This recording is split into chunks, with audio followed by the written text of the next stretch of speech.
My question is to the Minister for Health. Minister, the sudden announcement on the 6th of July of the COVID-related closure of the Victorian-New South Wales border has created chaos ever since in northern Victoria. Minister, could you explain what specific representations have you made on behalf of my constituents to the New South Wales Government about the problems created by this border closure, especially now given that Premier Berejiklian has publicly revealed this morning the difficulty of obtaining information from the Victorian Government, even about testing and community transmission? I ask that not least because of the very wide series of adverse health-related ramifications and consequences from the border closure.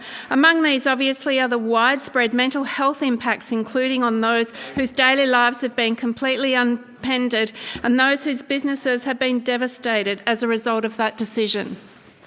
Thank you, Minister. Thank you very much, and I thank the member for her question. And she does feel like she's over the border where she's located physically today. What I'd say to the member is that our government has been very acutely aware of the challenges facing our border communities in recent weeks. And I know Minister Symes, in her portfolio capacity, has been doing considerable work working with both New South Wales and South Australian government around these issues. I have spoken to my New South Wales health counterpart on a number of occasions about these issues. I've been particularly concerned about healthcare workers and also patients being able to access health services close to them. And we know that, for example, the Albury-Wodonga community has some unique challenges in that there are different parts of the hospital on different sides of the border there, and it's important that those individuals are able to access the appropriate services that they need, regardless of which side of the border that they live in. So I have spoken to my counterparts. We've been working through. We have some time ago ensured there were some measures put in place to ensure healthcare workers could get access to their workplace, that emergency services, in particular ambulances, were able to cross the border if the sirens were on, whether it's the South Australian border or the New South Wales border. Those issues have occurred. In terms of the New South Wales Premier visiting the Albury community today, we welcome the changes have been announced. They are sensible steps that will allow our border communities to go about their daily lives with fewer restrictions. Our government will await the final details of those changes, but we will continue to advocate on behalf of border communities and also the agricultural sector. We've been working very closely now. I know Minister Symes has been leading this work, working with the New South Wales Government on a proposal for a National Agriculture Workers Code that's practical.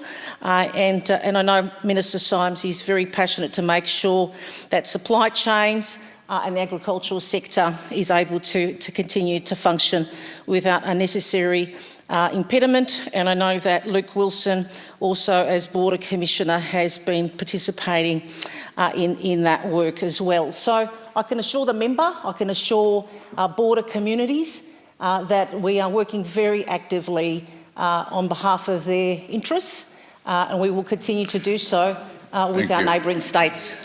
Ms. Maxwell on supplementary. Thank you.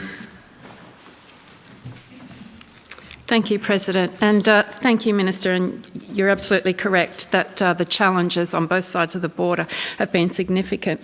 Minister, among the many examples of the perverse health outcomes that have resulted from the border closure are the serious restrictions on the movement of specialist clinicians and emergency vehicles throughout the region. These medical specialists and vehicles are regularly becoming stuck in the now often clogged traffic around the border and forced to endure delays to their travel, a situation that is untenable untenable and ultimately places many people's health at risk. These problems have become so manifest that clinicians have been calling for weeks for the creation of an emergency lane on border crossings to specifically allow for the essential faster movement of these vehicles. Minister, would you agree that these current rules are not only nonsensical but extremely dangerous? And if so, what actions are you taking or will you take to help reverse them? Thank you, Minister. Thank you, President. Look, I did address these issues in responding to the member's substantive question. We have been very aware of the impediments, the challenges facing healthcare workers and also patients as they've been wanting to access services on different sides of the border, particularly coming into Victoria. And these issues have been taken up I've done that with my counterpart. My officials have also done that with New South Wales Health.